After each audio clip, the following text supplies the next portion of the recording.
Ready. All right, good morning, good evening, good afternoon, ladies and gentlemen, citizens of YouTube, Patreon, and all across the world.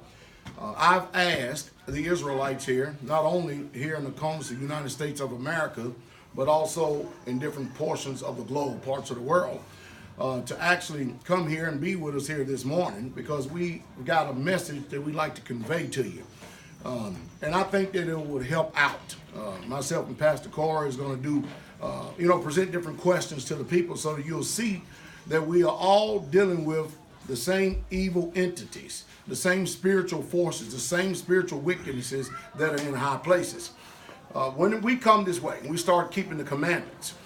It's ironic that we could have been any religion in the world and would have never, ever received the opposition from our natural family members on both sides of the family as we receive when we decide and we come to the knowledge of keeping Yah's commandments. When we keep Yah's commandments, all of a sudden, it seems like that things go awry. People don't mind you being religious. They don't mind you even playing church.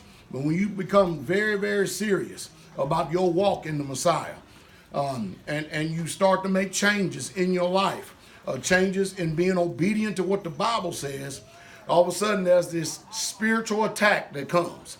And what's amazing to me, Pastor, is that these people who attack, they are lacking greatly in their moral compass. They're lacking greatly in character. The majority of them are spiritually bankrupt.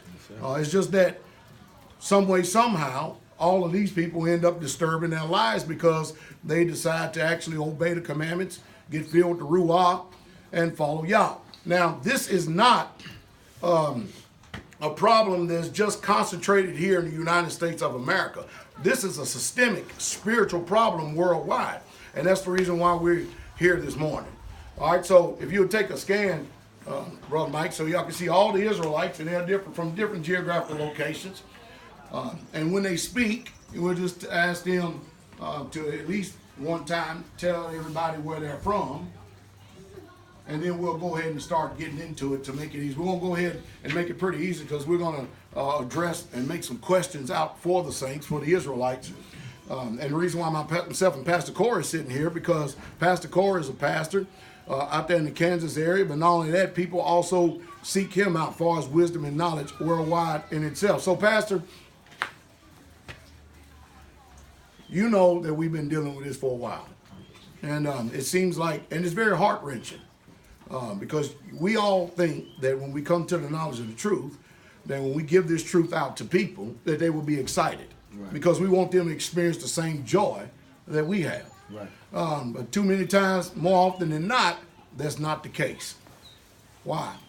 Well, one of the reasons why, because people are really in bondage to religion. Actually, I mean, they are really in bondage for the fact that you've been taught traditions of men. You've been taught many things that really sit deep in you. It's a deep-rooted issue. So if you have not really sought out, if you have not really looked for those things which the book, the word of Yah talks about, then you can't really identify when you see those who have come into the knowledge of the truth, when they start keeping the commandments. You can't identify with it because when you look at your life and you look at their life, then you see there's a difference, and automatically you begin to blame ship and put the issue on them.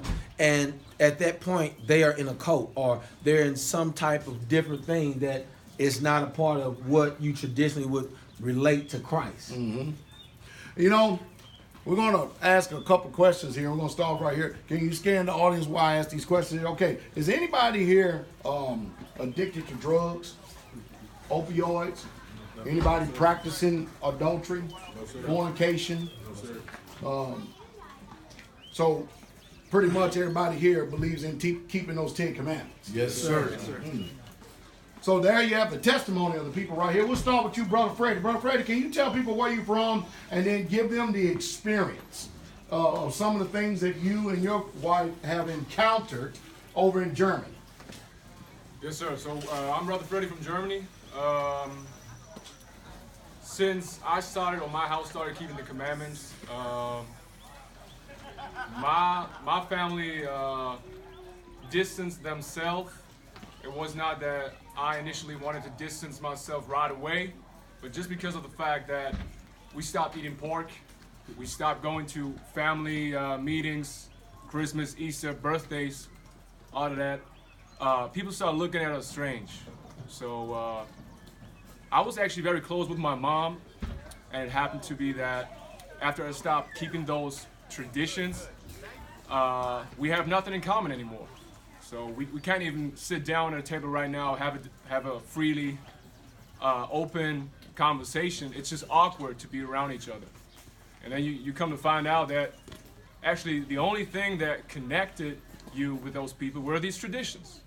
So that was the only thing that made us see each other. And all of a sudden you stop going to these meetings, you find out there's nothing you have in common. And right now, actually, it's to the point where I got 2 little children, so it looks like the only reason why they're still contacting us, still want to be with us, is because of the children. And I remember you told that recently, actually, that's the only reason the natural family members holding on to the relationship with us. They just want to have a part of their grandchildren.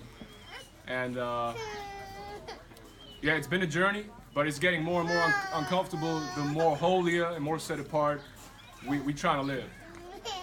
All right. All right. So, I hope that you heard exactly what he said, because the one thing that he said, and I'm going to take out of that, is that they never desired for things to go south. They never desired for things to go awry. I mean, if they could live quiet and peaceable and still get along and receive the same respect and the same honor that they actually give them, it will be fine. But the Bible teaches us clearly that a man's own foes will be there of his own household. We would never experience that in the religions that we were in. Everybody was still our friends, or at least we thought so, kinfolks and stuff. But when we really truly start coming this way, the attack spiritually is utterly amazing. My brother, you up next. Introduce yourself, you and your wife, to the audience out there, and then answer that question in your own way. How you doing? I'm Brother Jason. This is my wife, Sister Lucia. We coming from Straightway, Houston, Texas. And y'all speak real loud. I'm originally from South Florida. That's where most of my family is. And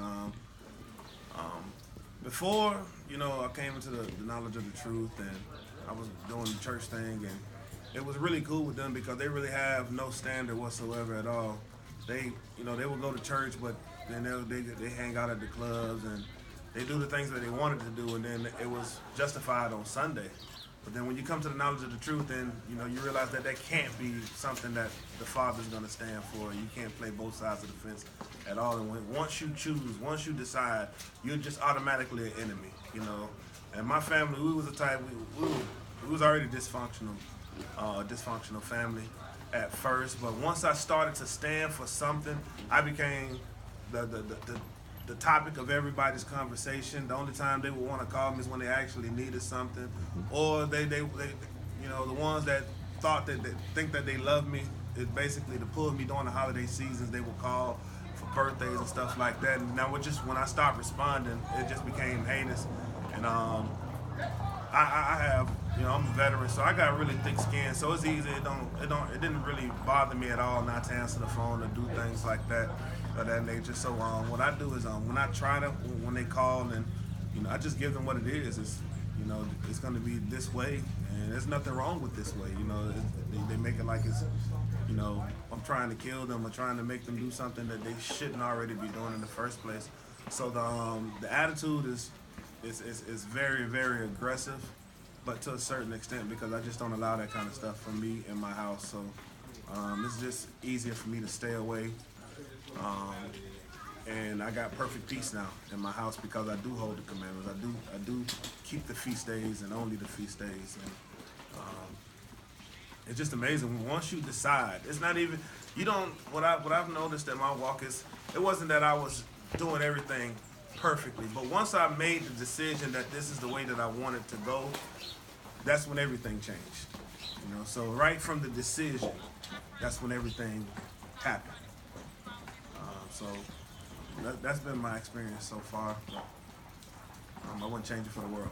So right now, Pastor Corey, we got two different testimonies right here, and none of them seem like that these people are out of touch with reality. Right. They don't seem like they're irrational.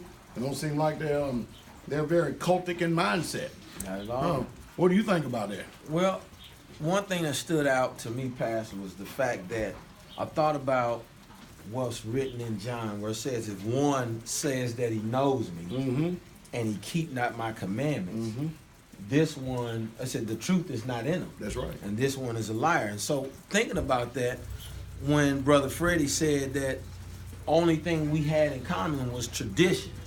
Now I really think about that, because you think about how many people that knew us. They knew we had a sound mind. We had things that we did that was, of the same thought process that they had. But as soon as we started keeping the commandments, then it's just like we switched into some other world, some other planet, and they have not taken the time to really see the wisdom that we have now gained is the same wisdom we want to share, but it's just that they're not open to it, meaning that they don't know us, neither do they know Christ. That's right.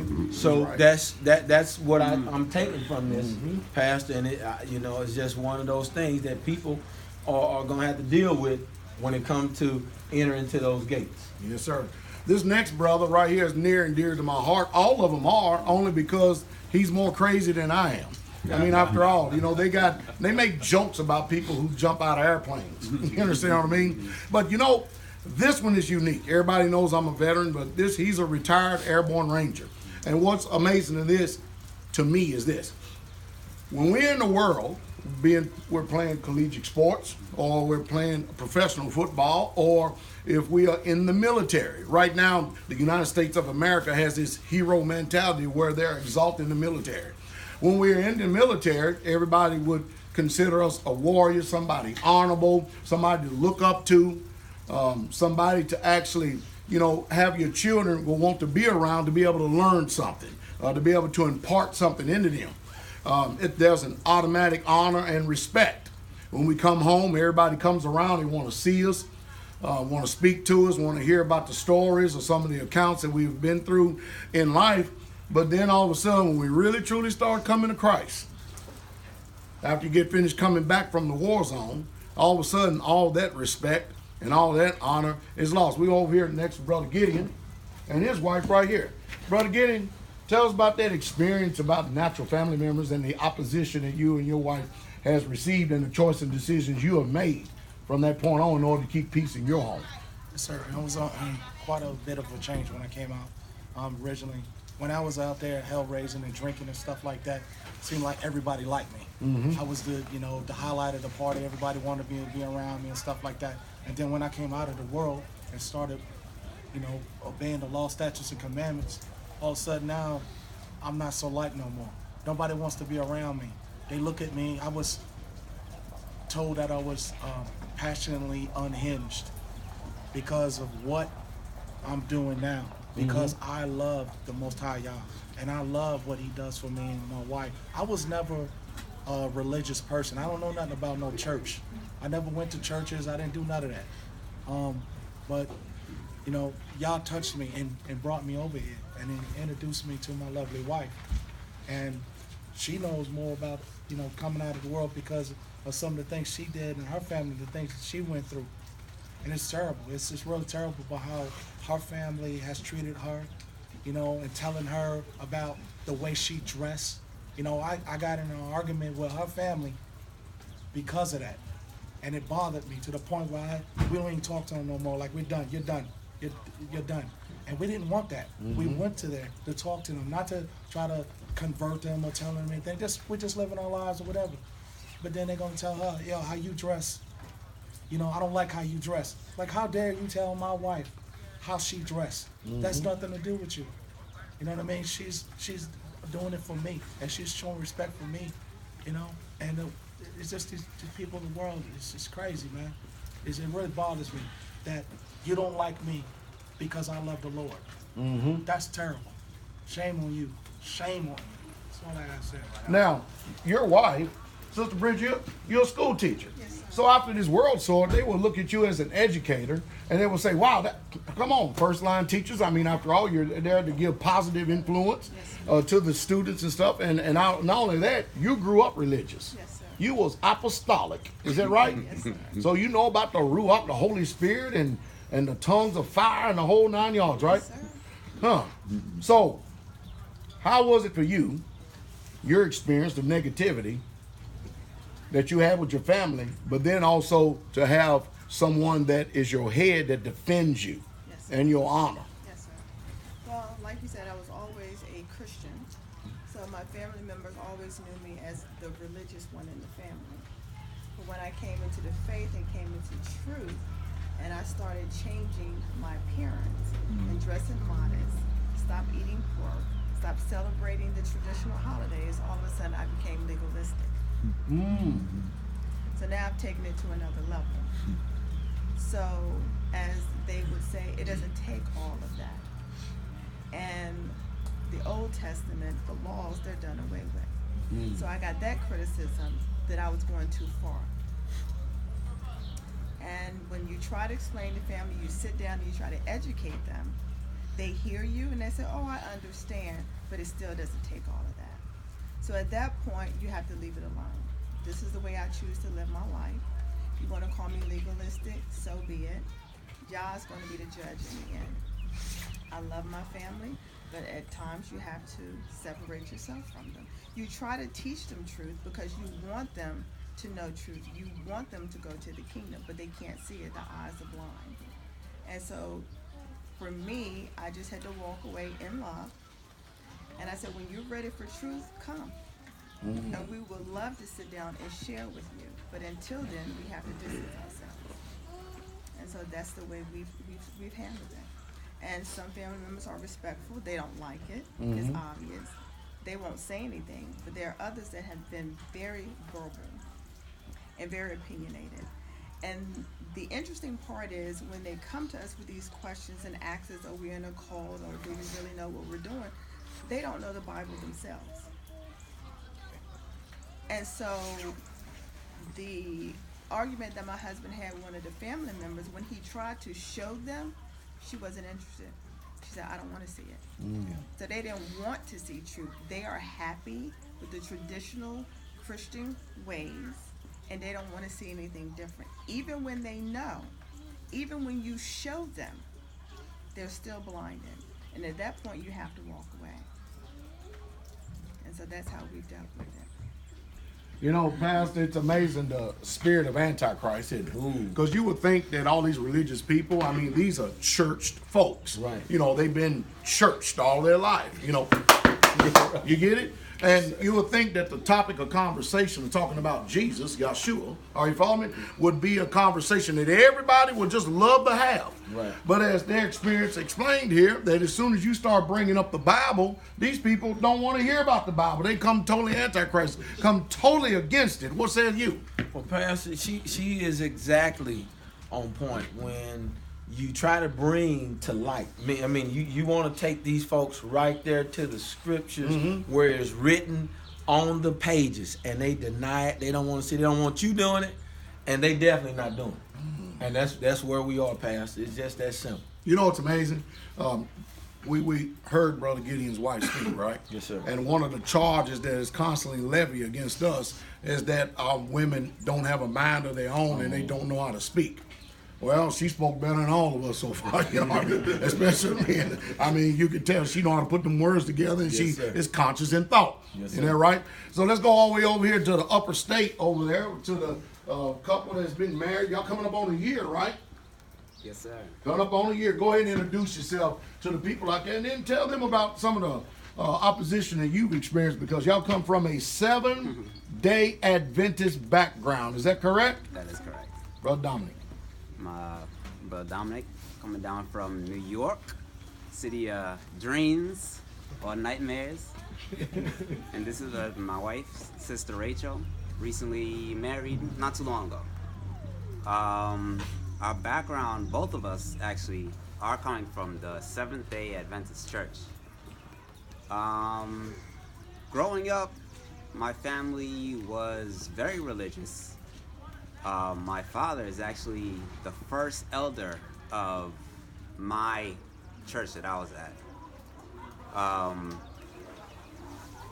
The way we grew up, we were in church all the time, and we were very well known because my family is actually a family of musicians. And coming out of the transition from the Seventh-day Adventist Church to coming to this newfound truth, it was very difficult, so to say, because the traditions that we were in before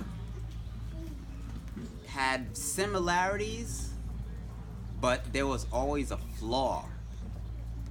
So for instance, coming up now is the Passover. And around this time of year in the SDA church, they'll probably be doing communion. And I've always questioned that, why is that? Communion, Passover, Easter, what is the difference between it all?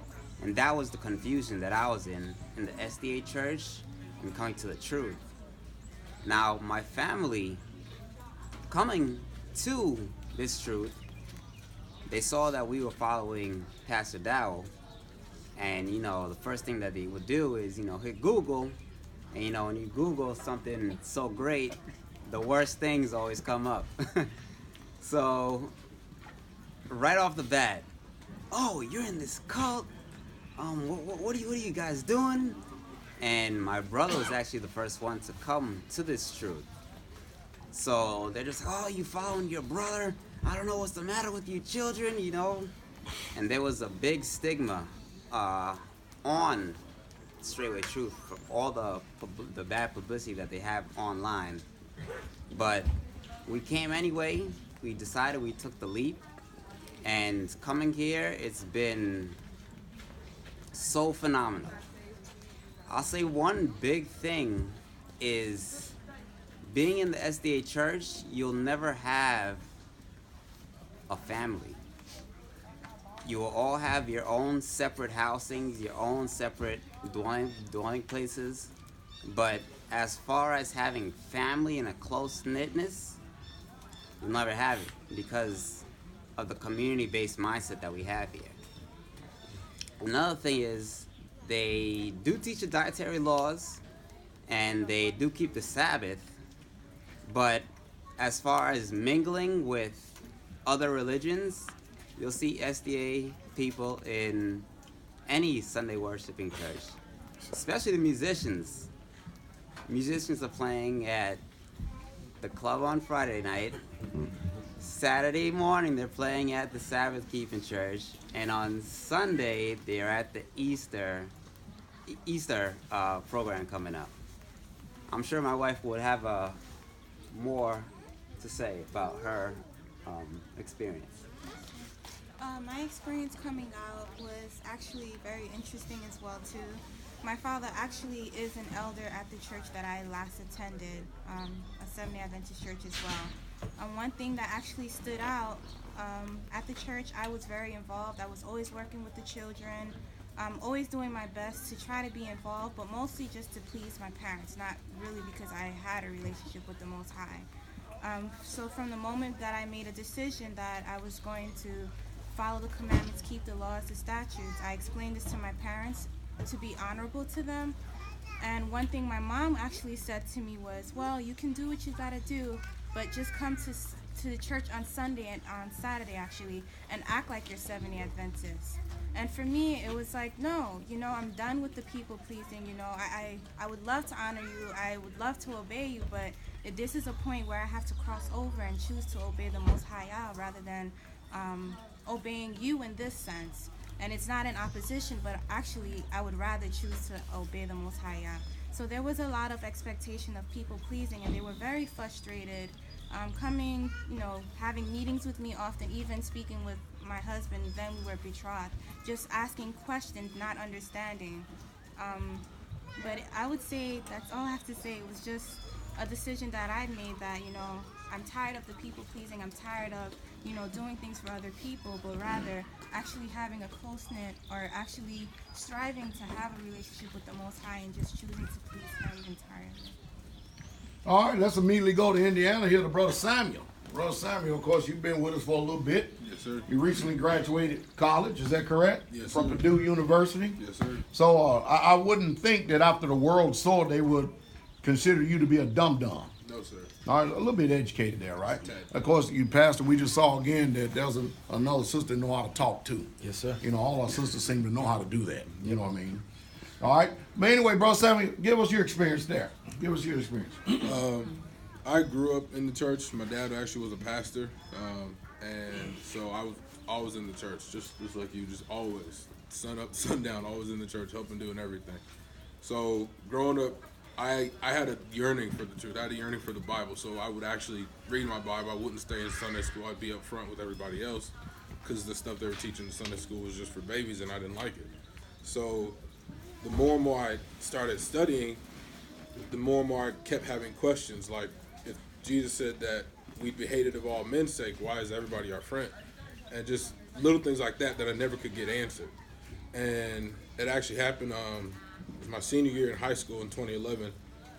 My older brother Josiah, he's down in Texas, he saw one of your videos about Christmas and you were debunking it. So he showed it to me, and after work I looked at it and immediately went to my Bible, fact checked, and I was like, this stuff is right. And after that, it was a wrap. I kept listening, and you know, trying to move and finesse through college, still trying to learn more about this and trying to reconcile the two. Finally came to the point they can't be reconciled. I got to choose one way or the other, and I chose Yah, and all hell broke loose. I was kind of big man on campus. Everybody knew me, everything, and in my time of need, nobody was there. All because I wanted to keep the law, statutes, and commandments. Suddenly, I'm the bad guy. Meeting my wife in college. She's college educated, actually studying to be a teacher and everything, so well-spoken as well. Suddenly, we're both crazy.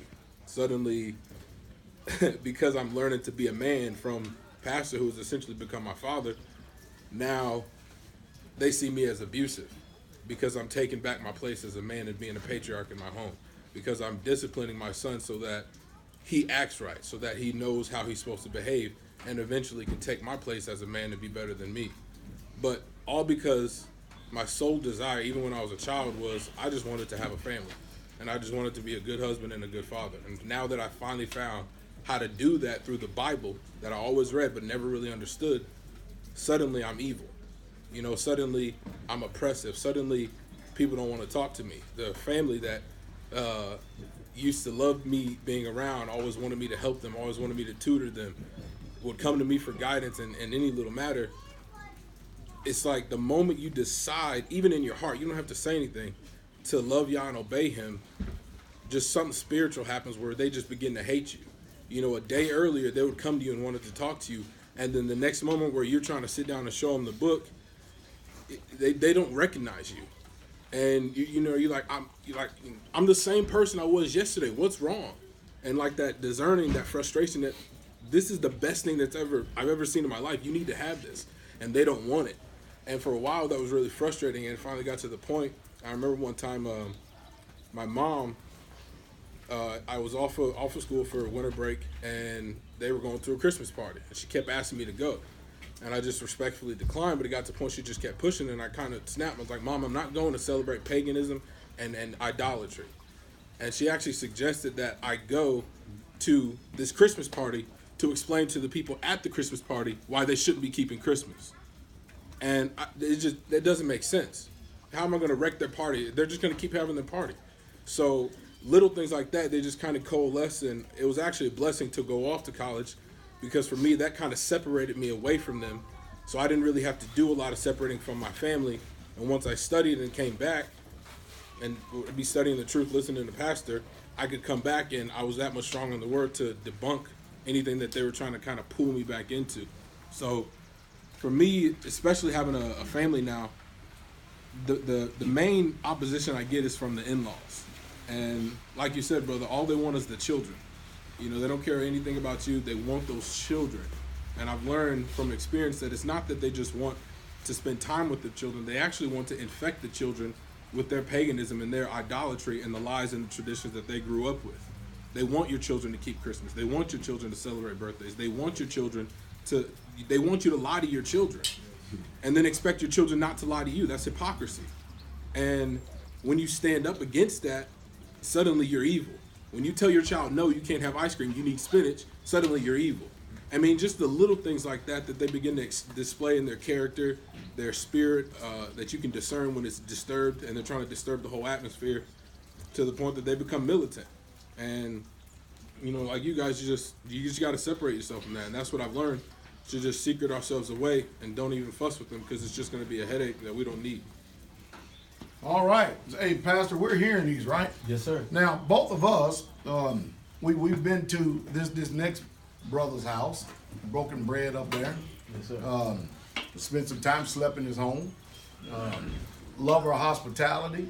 You can actually see on the wall heading up to the pool. It looks like a swimming pool, but it's actually a baptism pool, because he has on the wall a plaque up there.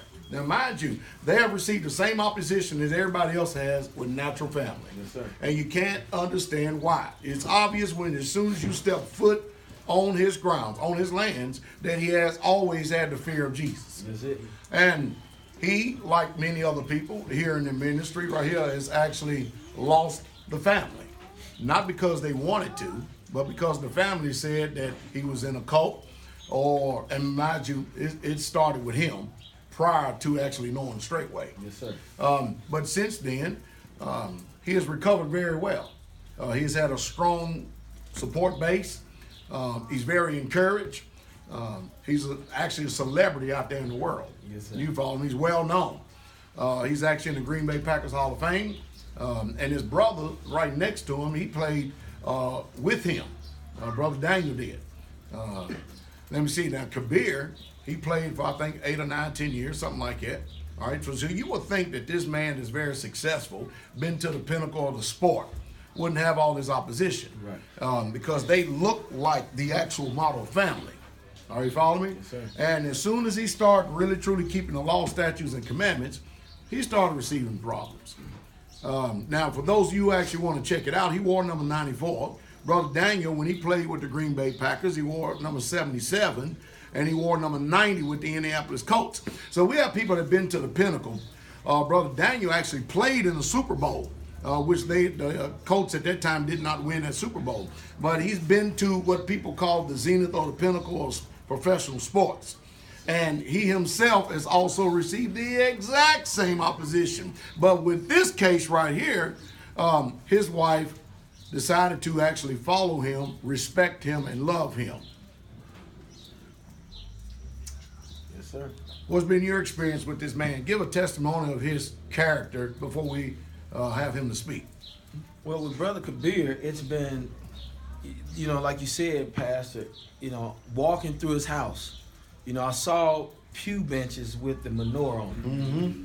And I was wondering, okay, you how long You've been doing this? Yeah. He said, I just always had something in me. I always questioned everything. So I knew then he had a love. Like you said, going to the pool, you can see there's a plaque on the wall of everybody who's been baptized at this man's house. So he is just absolutely a man after this faith, a man that wants to walk this out at all costs. And so it's been great.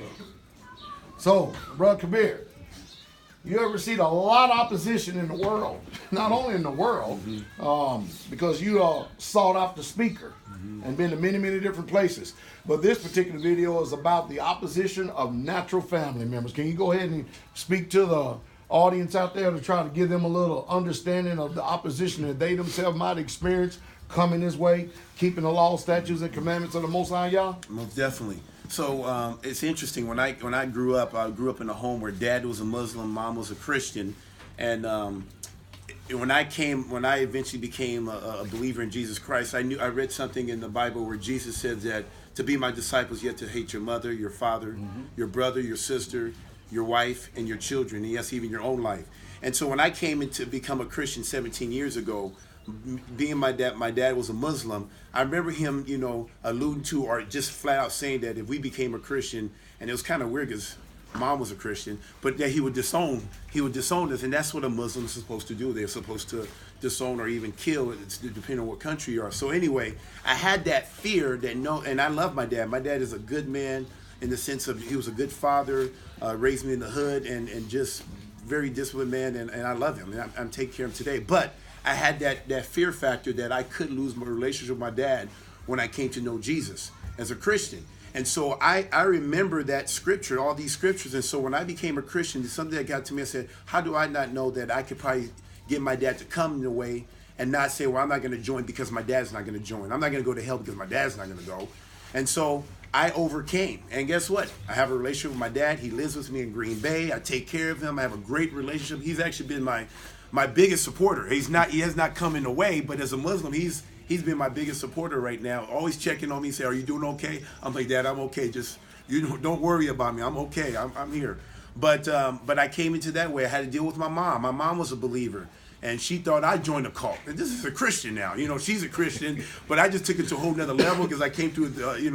I became a believer through the Old Testament.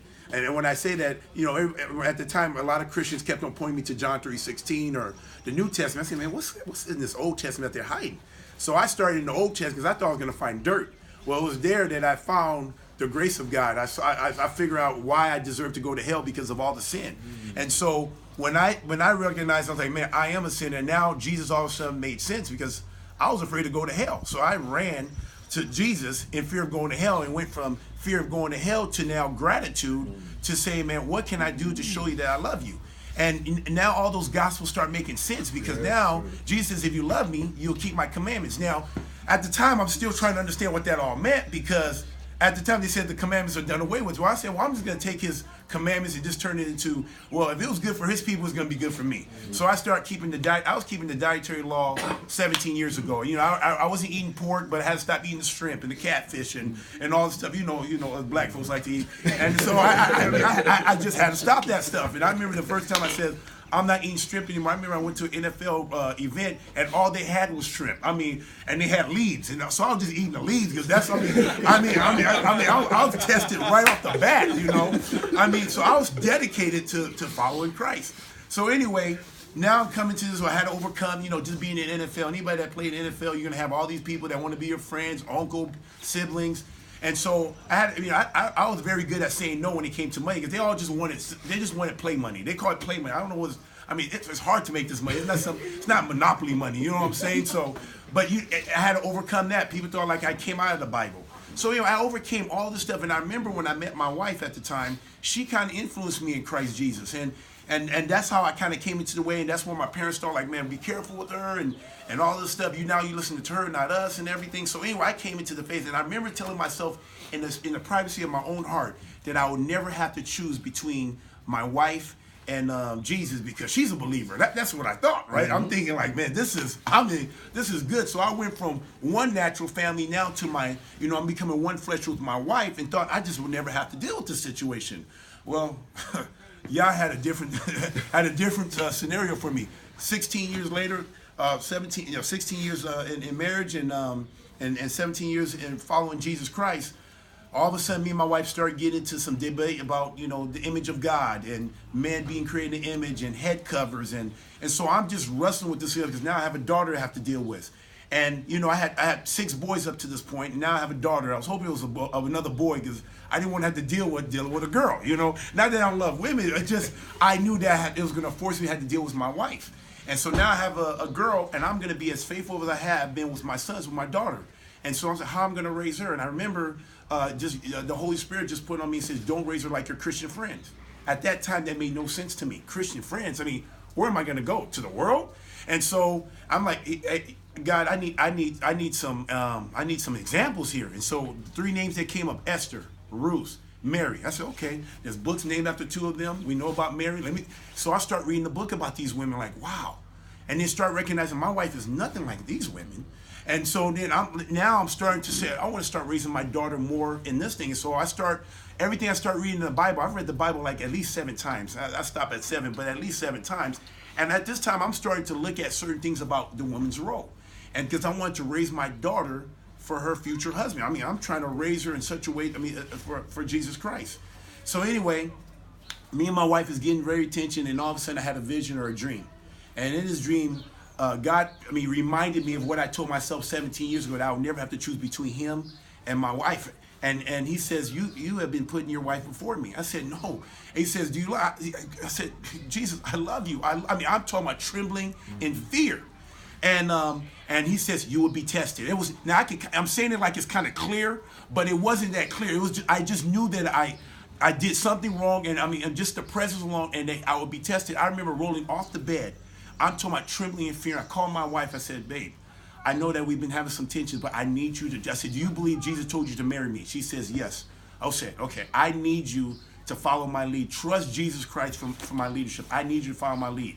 And I confessed. There's healing in the confession. I confessed. I said, I've been putting you before Jesus because of fear of rejection, and I've been practicing idol worshiping, and I can't do this anymore. And I didn't know where this test was going to come from. So now, just because this whole head cover, I run into Pastor Dow stuff. I'm looking at this stuff, and he started talking about, I think it was polygyny. I'm thinking like, oh, this is a pastor actually acknowledges the truth. So what got me into the door to want to listen to more what Pastor Dow had to say? Because none of the Christian pastors you could talk about polygyny. It's a sin. They just react. But this pastor was honest enough to the text to saying that this is not a sin because the Bible doesn't mention it. So I got into the door, and I'm thinking like, wow. And then the first thing I went to was Sabbath. And I went through I think it was 10, 11 videos. I went through his old video, watched the whole thing about the Sabbath, and I said, you know something? I was convicted immediately. This is what and I'm talking about. I didn't wait 2 days, a week, 3 months. I think I watched it on Saturday. I said, we're going to do it right now. And now I didn't know what it looked like. I'm just saying, guys, don't play. Just stop. We're going to enter his rest. You can sleep and you can read the Bible, but we just all about Jesus. We're going to enter his rest. Well, when I did that, that's when things started happening. So then I reached out to Straightway to find out, how do you guys do it? He says that we can come over and visit. I decided to come and visit. But by the time I wanted to come and visit, my wife ended up planning an escape route, and she ended up taking the kids and leaving. And so I've been in this battle, and I wouldn't have been able to get through if it wasn't for the Most High, bringing Straightway, Pastor Dow, and Straightway. I wouldn't even be here, standing here. So that's kind of how I ended up coming to the faith. And what's interesting about this is it wasn't about just I had to choose between Jesus and my wife, but now the Christian community. I became so big in the Christian community, spoke to so many different churches just in the Wisconsin, I can't even say Green Bay, but just in the Wisconsin area. And to see the rejection, the evil, everything that I've experienced, I think the higher you go up, the harder you fall. And I'll end on this note. It's kind of like what Jesus says. He says that, when the people that hear my voice and actually put into practice, like a man who built his house on the rock. And the people who don't are the people that built their house and say, my marriage was built on Christianity, and it was sandy ground. And when the Most High called on me, we weren't able to make that move because my wife was trained that everything had to work with her blessing. And so when Yah called me, my husband called me, I wasn't able to get my family to go because my wife was trained that, no, you don't move until I'm okay with it. And that's not the way Yah works, just order. When he goes, I go, she goes, the kids go. Mm-hmm. And so because of how Christianity works, everything revolves around the woman. We couldn't handle, our family could not handle because our marriage was built on sandy ground. But with Straightway, our marriage, whatever happens from here on out is going to be built on solid ground. It's hard, but it's going to be built on that solid rock that wherever I go, whoever that new woman be or my wife to come back, we're going to be following Yeshua all the way. So anyway, that's my story of how this all happened, and it's been hard, but I praise Yah for Straightway and Pastor Dow just coaching me. I know he's a pastor, but he felt like a coach. He talks like a coach, and it's like, hey, give me another one. So he's been a great mentor and a coach for me to be able to be where I am today. Pastor Corey, what do you got to say about that? After all, you've been there with him. You understand. Ooh, Pastor, that is. He put it so sound, especially when he said, when Yah called on him. Mm-hmm. To make me think about all the time when I talk to the brothers about Joshua. Mm-hmm. When he said, as for me and my house, we're going to choose to serve Yah. Mm-hmm. And so that he was ready to do it because he heard, like he heard immediately. And that's one of the prime examples when you don't have the truth in you.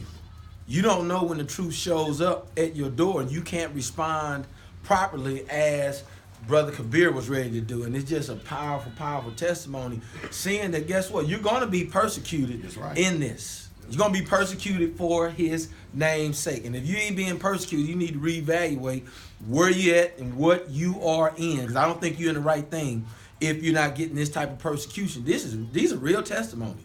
Real people from every walk of life. And you see all of us are standing here. None of these folks are on drugs. Nobody's hurting. Nobody's faking. We're not being coerced. There's no guns out here making us do this video. This is real stuff. And these people who've seen it, we've all seen what the truth is. Pastor Dow has truly followed Yah. And this thing is just amazing. You hear it. Nobody's paid here. These guys are not paid. That's it, Pastor. Now he really made a big mistake, because his friend, his colleague that played right along next to him, he's a student of the Bible. So if Kabir had done lost his mind, done fallen off the proverbial apple cart, off the deep end, he was getting ready to get checked. So Brother Kabir went and told his friend about Yahshua and the truth of keeping his commandments. And of course, that also introduces him to straightway. And so we're talking about a man that just doesn't swallow anything that comes down the pike. But he himself, along with everybody else you have heard here, have experienced the opposition of natural family members. Brother Daniel. Yes, sir. I think you told me that was pretty much the best day of your life when this man introduced you to that truth. Yes, it was. And you knew the truth better than he did. Really what happened is I grew up, and I know many people say they grew up in church. I grew up in church. My father is a minister. The thing is Kabir told me he would always get my texts every Tuesday, because I do a Bible study, a men's Bible study every Tuesday. But I always question, because I said, there's got to be more. It's got to be more. When I read the words that Jesus say, the works that I do, you'll do also, and greater works than these, you'll do. And I'm like, wait a minute, I'm not seeing this nowhere. And it was really mind-blowing to me. And then Kabir sent me a video. And he said, look, brother, check it out. It was like a 6-minute video. And it ended up taking me almost a week, because I just kept pressing pause, and I would get my Bible, and I would read, and I would go back, press pause again, and I would read, and I'm just like, man, hold up, wait a minute. And what it did is it just sent me on the trail. And I just constantly, I just kept looking at video after video after video, because I'm like, man, I got to prove this here was wrong. I was like, I'm going to prove this wrong. Right. And I kept going, and kept going.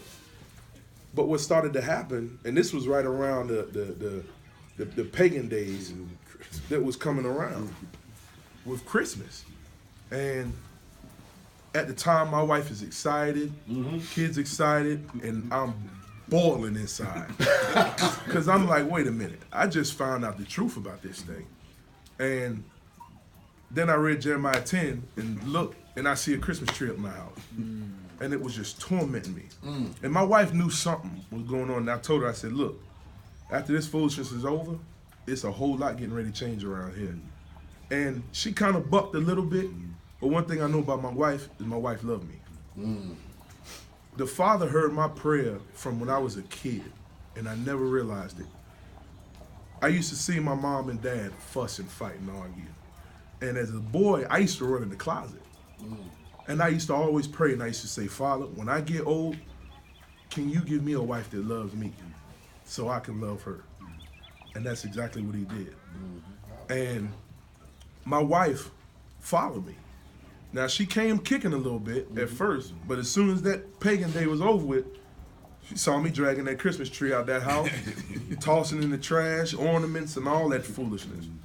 And that's when I started to show my wife. I started to read to my wife more, because that's what I wasn't doing. I would go read to everybody else, talk to everybody else, but I wasn't covering my wife. And I really started to read over my wife and show my wife, and I just kept praying, because I came across one verse that changed my life. And that was Acts 15:21. Where Shaul was speaking, and he was basically saying, don't put the whole law on them just yet. Why? Because in every city, on every Shabbat, Moses is preached. So what I realized then, the Father showed me then, is you got to start living it. You just got to start living it. And here it was, maybe a couple weeks later, my wife calls me, and she says to me, honey, I said, hey, how you doing? She said, I never want to be called a Christian ever again in my life. And I said, huh? And I did one of them silent cheers, you know. I was driving and I just, you know. And I got home and she was just explaining to me what she found. She's like, this is just evil. And I was like, see? And of course I'm thanking the Father, and that's when we really started to go. And after that is when we came up for a Shabbat to Kabir's house, because it was the same thing. I wanted to see how you do it. And then I knew Pastor Corey was coming, and Kabir was like, man, I got to get you to meet this brother.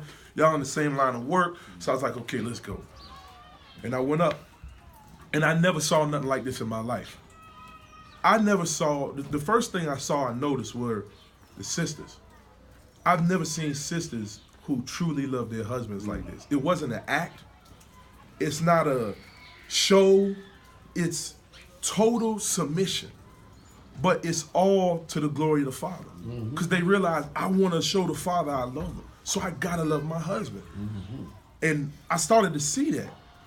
And then as well, sitting down and going through deliverance and hearing Pastor Corey preach to us that Shabbat, and I'm like, man, this is amazing. I've never seen nothing like this. I've never experienced love like this. It was authentic.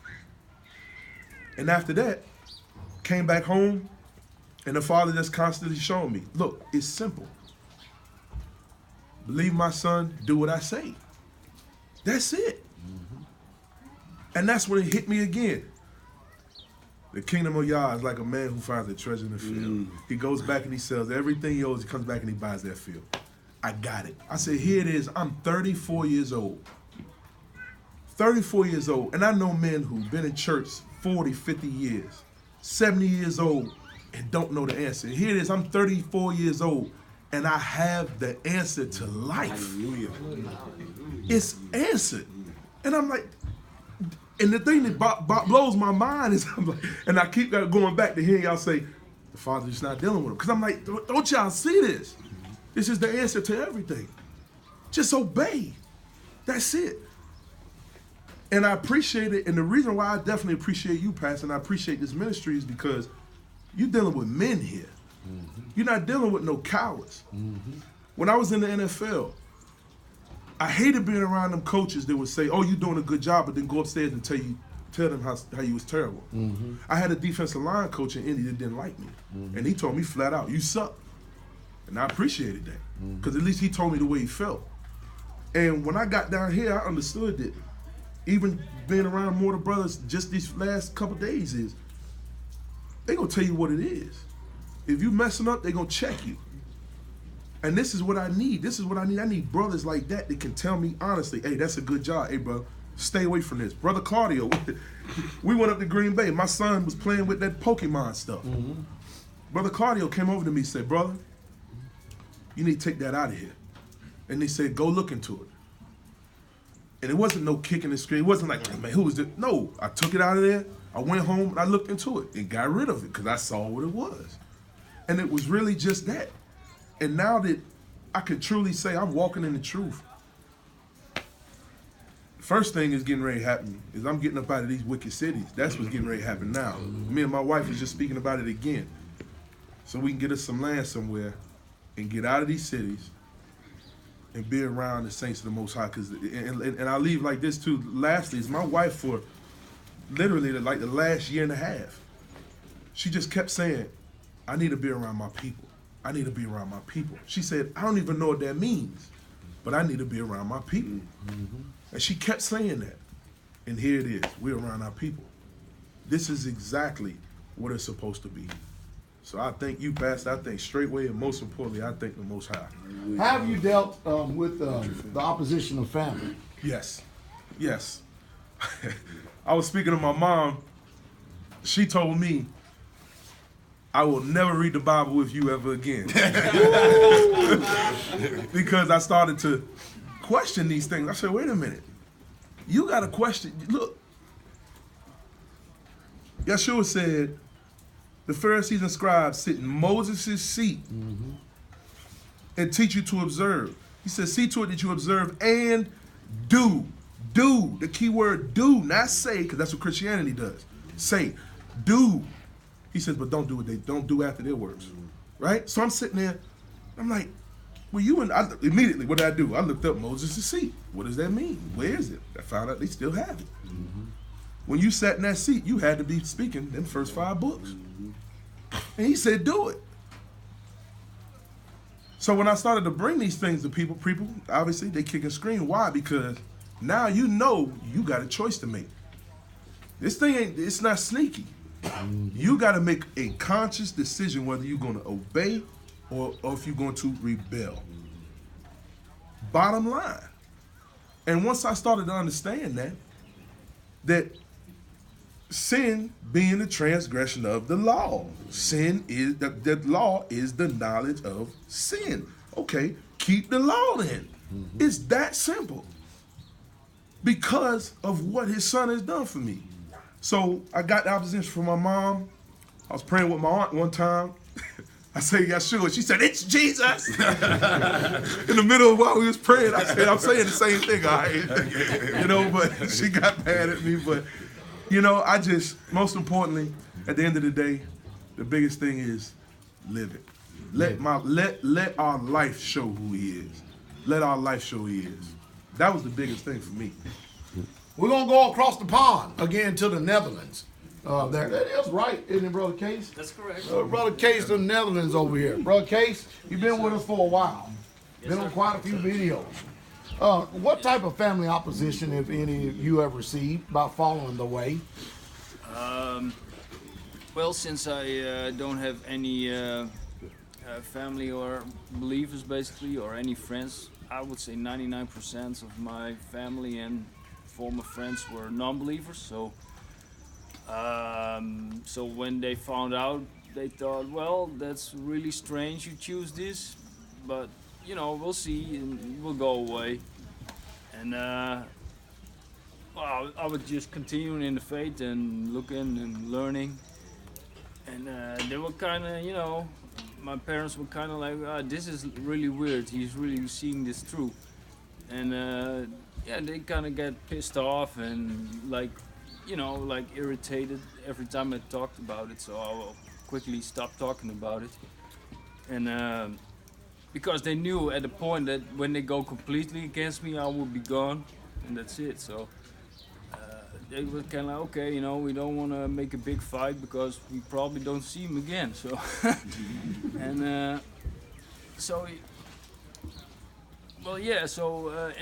my former friends in the world, they would just think it was really weird, but they didn't much bother with it. They were not religious, and some I even speak today, and they're fine with it to a certain point. And concerning natural family members, I basically was the one who distanced myself from everybody. So, in a sense, like huge opposition, no, not really. But I do notice though the people who don't believe around me, like non-believers, like the majority, they still watch you and see what you're doing. That's the main thing. They're how you say it?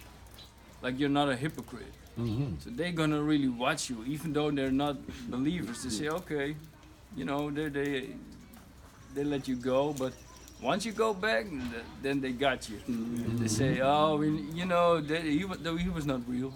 So that's basically my short testimony. So Brother Case is one that didn't really have all that kind of opposition because he pretty much kept it away from him. And that's what I pretty much did. As soon as they started questioning me concerning me being a so-called cult, how could I be a cult when it was nobody but me and my wife? You understand what I mean? I was in a cult, but it was nobody but me and my wife and my 2 children. Hey, you follow me? And so I pretty much just separated from them and came out here. You know what I mean? And it made no difference to me if I saw them not ever again, because respect is mutual. It runs both ways. If you can't respect me, then I can no longer respect you, but I'm not going to dishonor you by disrespecting you. I'm going to vote with my feet.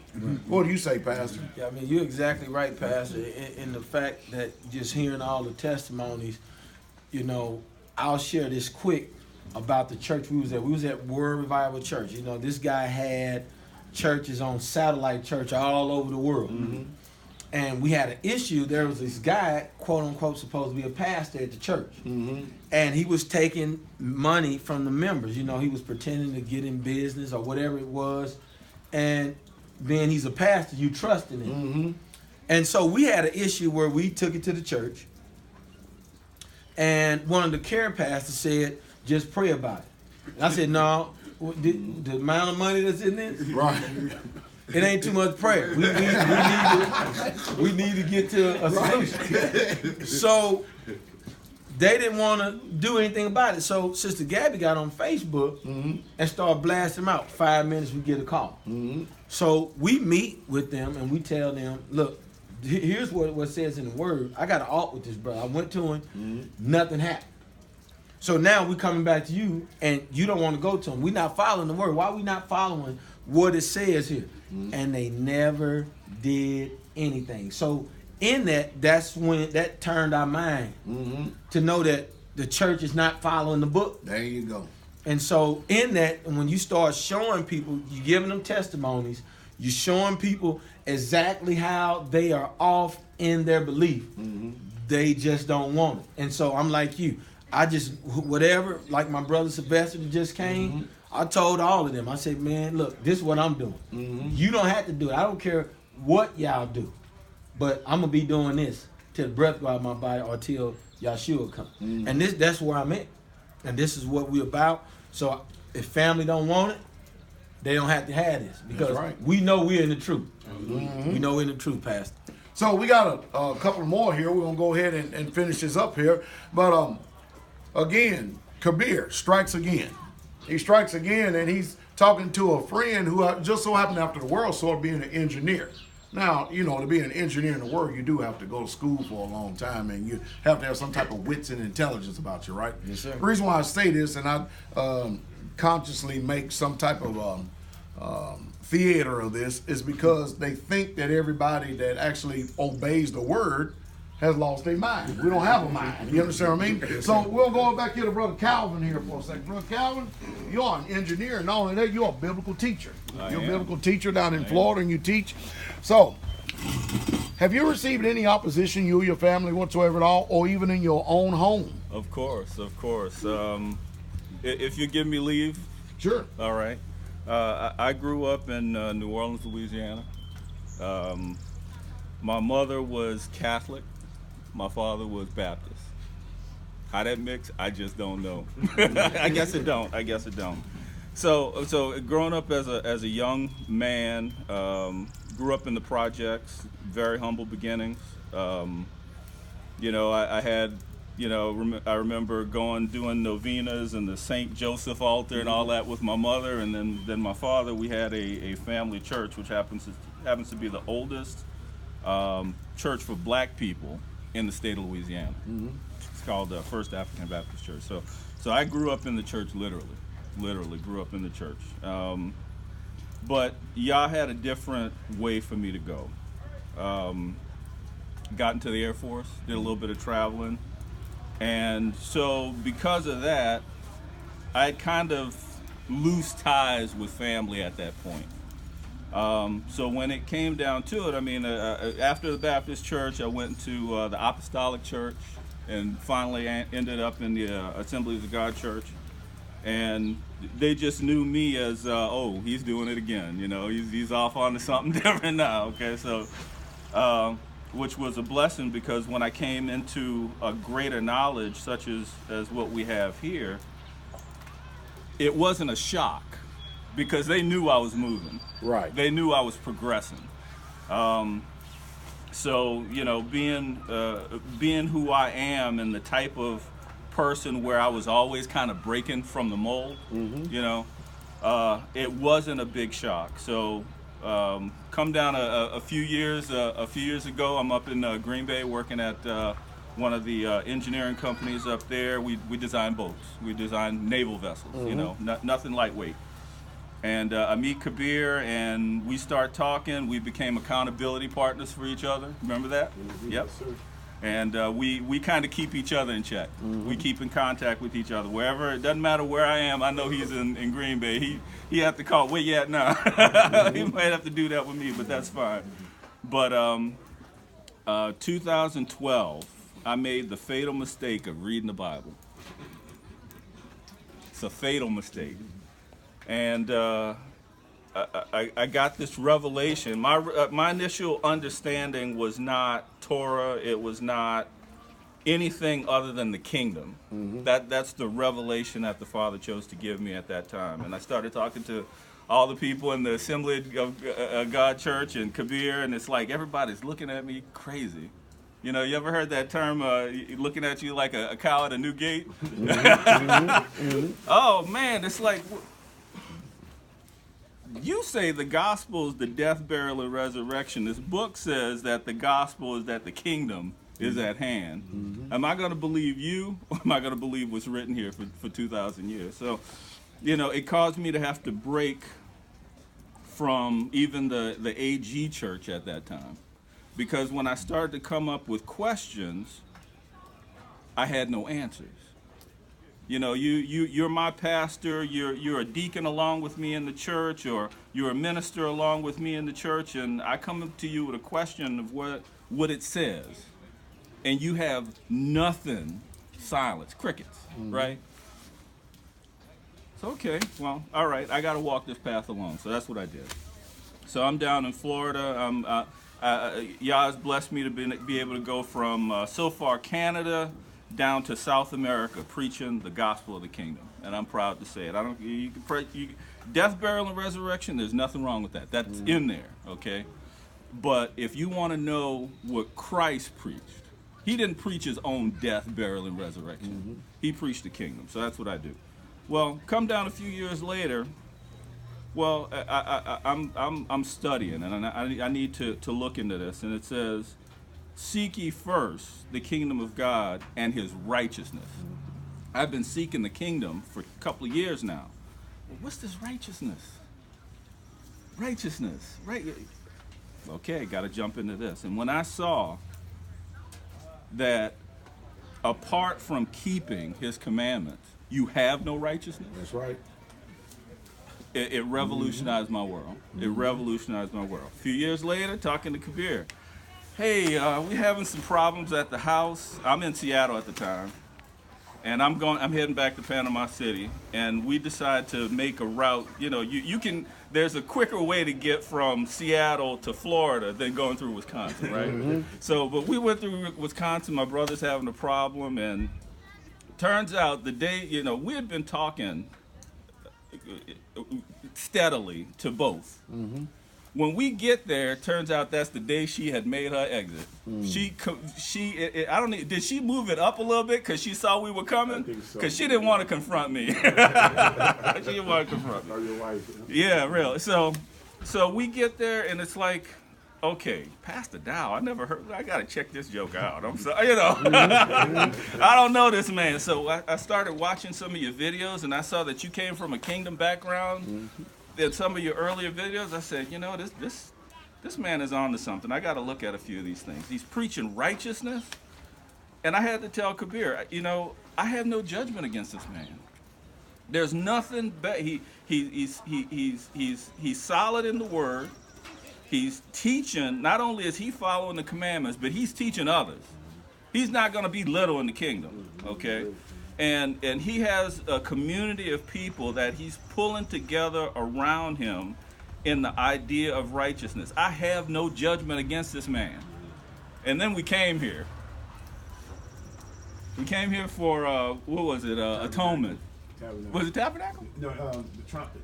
Feast of Trumpets. Was it trumpet? Oh, Feast of Trumpets. Yes, Feast of Trumpets. And when I felt the love and the community and the peace that was here, it's like, you know, I got to come back. and so I'm here. So, you know, in talking about my brother Kabir, yes, I come from an engineering background. I design naval vessels to this day. That's where I make my livelihood.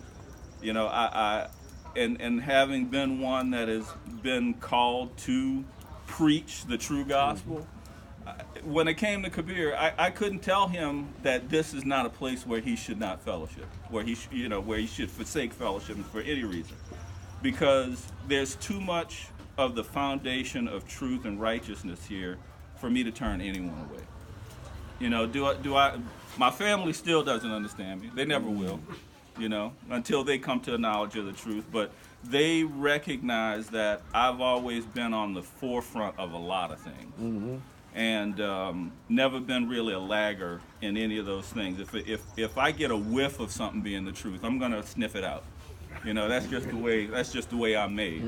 And you know, I was glad to be, you know, kind of like a her for, you know, like you remember Abraham, not Abraham, but Moses had her and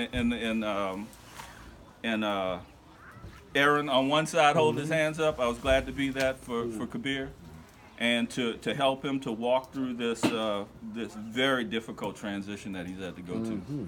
I don't wish it on anybody, but it's like I was telling him, I believe the reason why he is able to go through this, because he has been given the strength to do it. He's been given a mantle to show that this, it might be rough. It might be a hard road to hoe, but he's obviously given him the strength to do it, and to be a beacon for the other men to say, look, it might not be easy, but you can live it and you can stay faithful. That's right. So, well, hallelujah. We got one more here. These some wonderful testimonies. We started talking about family there, but I guess they can't help it though, huh? Yeah. It's going to reach these people though, which is good. All right, this brother Moody. You up there in the upper part up there, it's so cold, I don't like that stuff. Man. Yes, sir. Kabir likes that stuff.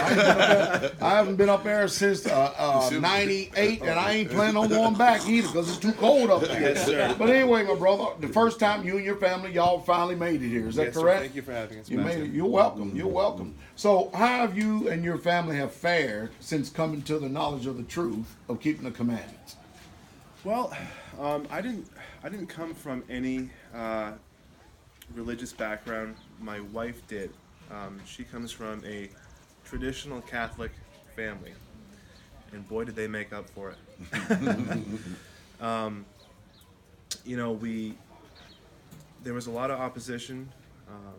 We tried to have long suffering. Again, we didn't try to preach to them. We just tried to have that mutual respect, and it wasn't working. And finally, I had to say, enough, no more. It was becoming detrimental to my walk, to our walk. I'm still so new to this, and there's a reason why I have 2 ears and 1 mouth, and I couldn't listen with all of that negativity, all that noise. So I've got babies to raise. You know, and this world has it so backwards. They always say, you know, oh, I love my children. I love my children. Oh, okay. Oh, I die for my children. Yeah, but you're not living for them. And it's just so backwards. So, you know, as we go down this road, we're walking, we're listening, and yeah, there was a lot of opposition from my wife's family. A lot. She is one of 9 children in her family. We don't speak to any one of them. So it's okay though, because I've seen more order and love in the past 12 hours than I've ever seen from years of knowing her. So very good. Hallelujah. All right, I forgot there's one more, but Brother Israel. No, you can't hide over there, man. So have you had any opposition whatsoever at all from natural family members? And if so, not only just speak to the opposition, but what has been your solution?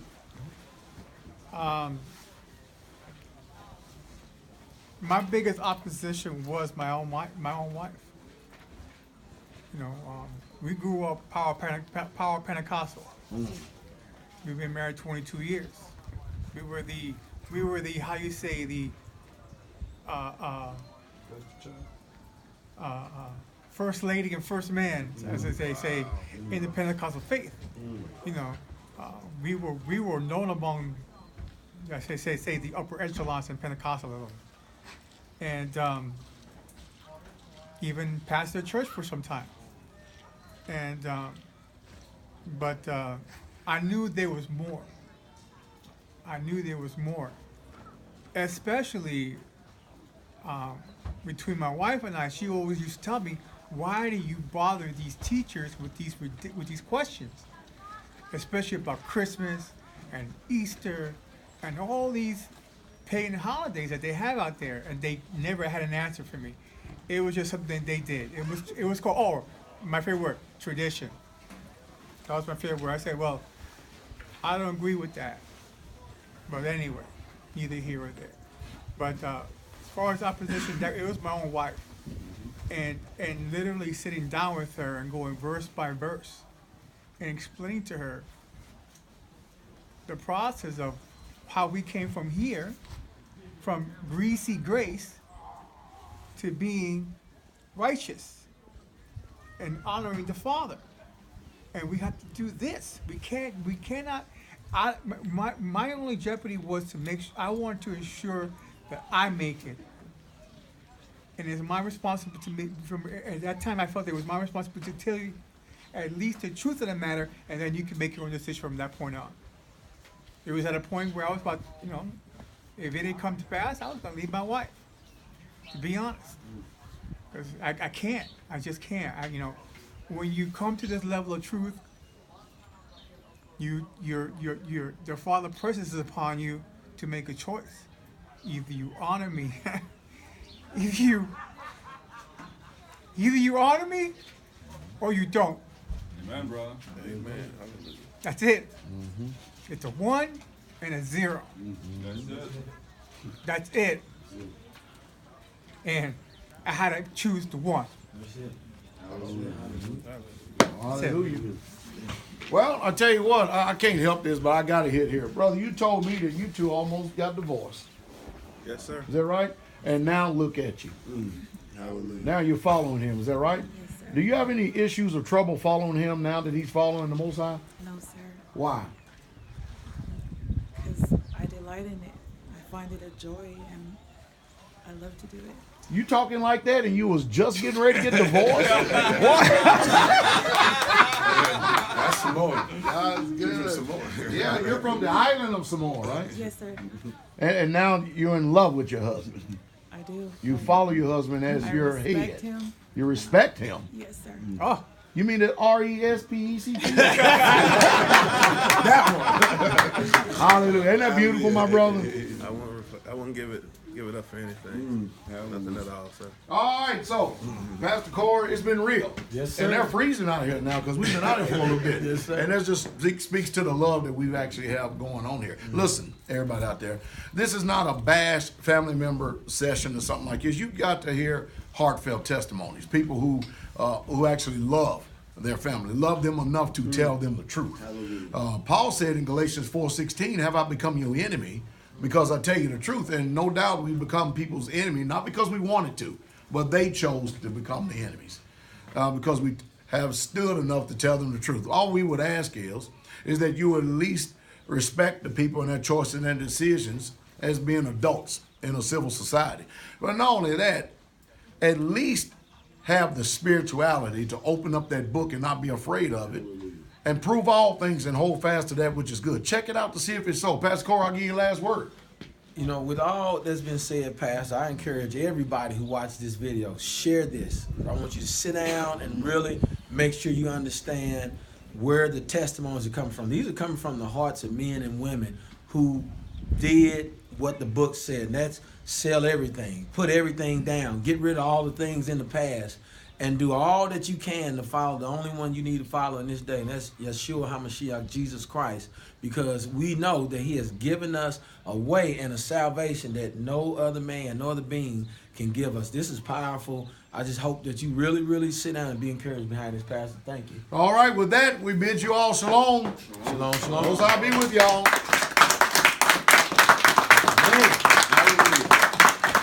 watch that right now.